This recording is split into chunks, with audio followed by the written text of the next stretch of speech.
Hey guys, it's Ryan here with DP Marketing.Services, and man, I need a haircut. My hair is looking quite shaggy. I'm sorry that I look 2020 on you right now. Hope you're doing well, staying safe. Good to see you. Thanks for tuning in. So, wanted to come at your video. We've talked about it before, but it's been popping up again with someone that we've worked with for a long time. So, basically, let's get this: pricing complaints. Maybe you're busy, things are going fast, or things are slow, and all of a sudden you start seeing like customers leaving 1-2 star reviews for your own Google because you did great work, but man, your prices are outrageous. That part's $12 or whatever, right? You've seen this stuff. What to do when that happens? So here's typically kind of the way I'd like to encourage you to think about it. But first, a story. Sorry, I'm still working on my coffee, so I'm gonna say things that are loopy. You're welcome. When I was a kid, I'm from if you followed any of our stuff, like I'm from a small town in Oklahoma. Didn't really grow up with people who had much means, and my grandpa, when I was younger, I remember him saying like for him, Outback Steakhouse was the pinnacle of fine dining, right? And every birthday, every big celebration, every anniversary, it was he had to go to Outback.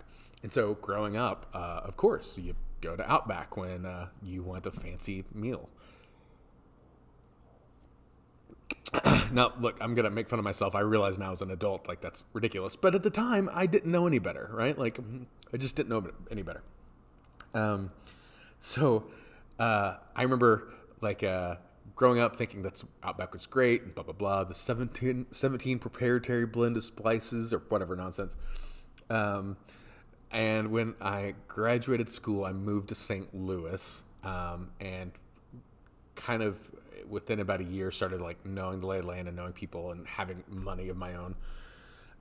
And somebody took me to a really nice steakhouse.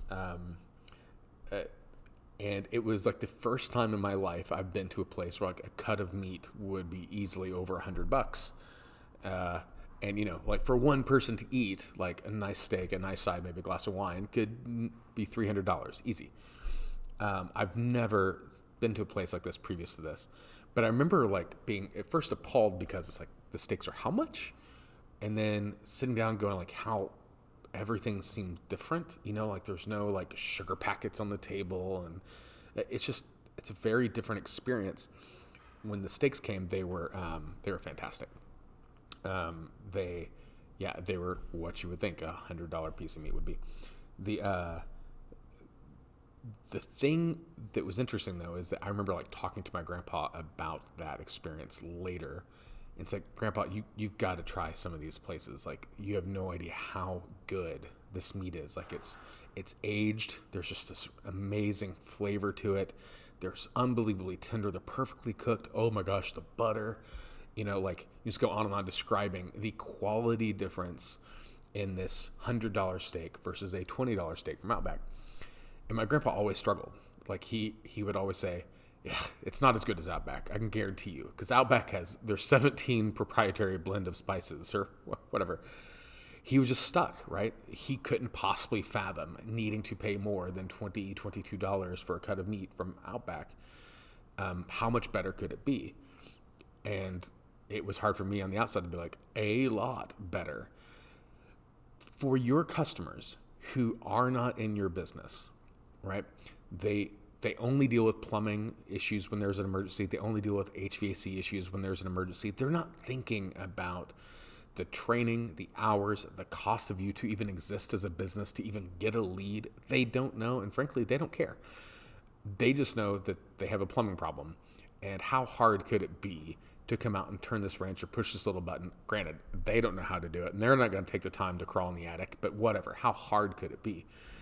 And so when a lot of times, even if you offer your pricing up front and they sign off on it, if you're not careful, you can really quickly make your customer feel like they're paying like a Ruth's Chris price for a steak, but getting an Outback quality experience. And when that happens, you're going to have a break between pricing and value. And that is when these 1-star, 2-star reviews are going to start popping up. It's not because your prices actually are too expensive, right? Rarely is that the case. But it's more that you and your team has failed to paint the value of the caliber of difference that you're providing to your customers.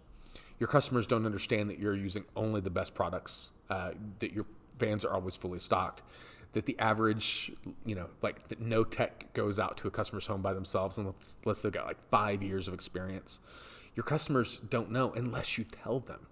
So the trick is, from the very first impression your customer has with you to the time your tech leaves their house, everything in that customer journey should scream quality and precision and experience.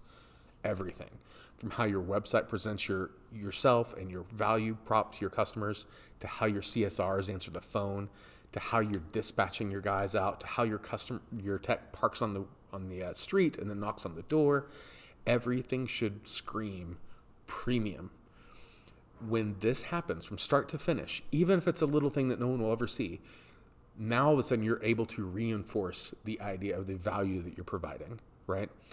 Otherwise, what happens is, if all they see is you say you're going to be there between 8 and 10, but you show up at 1 and you don't even apologize, and you come in the door and your boots are muddy and your tech shirt's untucked and like everything looks sloppy, and then you slap them with a bill at the end that they feel like is 5 times more expensive than it should be.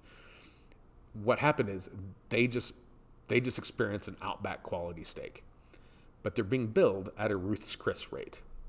That's when it's going to happen. So make sure, especially when you start seeing these reviews start coming in, because when you see the reviews come in, you know that the problem already exists. But before the problem exists, make sure you continue to train your team on the importance of doing a quality 5-star service from start to finish. There can be no gaps. There can be no like, hey, we're really good when we answered the phone, but from that point on, everything sucked. Everything you need to do needs to communicate the value you provide for your customers, the quality that you're doing, and make every other company in town look like they're a distant third place.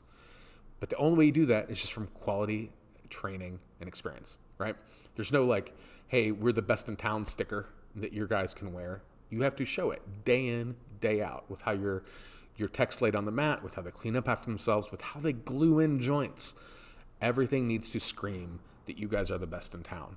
When that happens, those price complaints, they don't exist anymore, right? Because instead of what happens, they'll say, man, yeah, they were the most expensive in town, but it was worth every penny.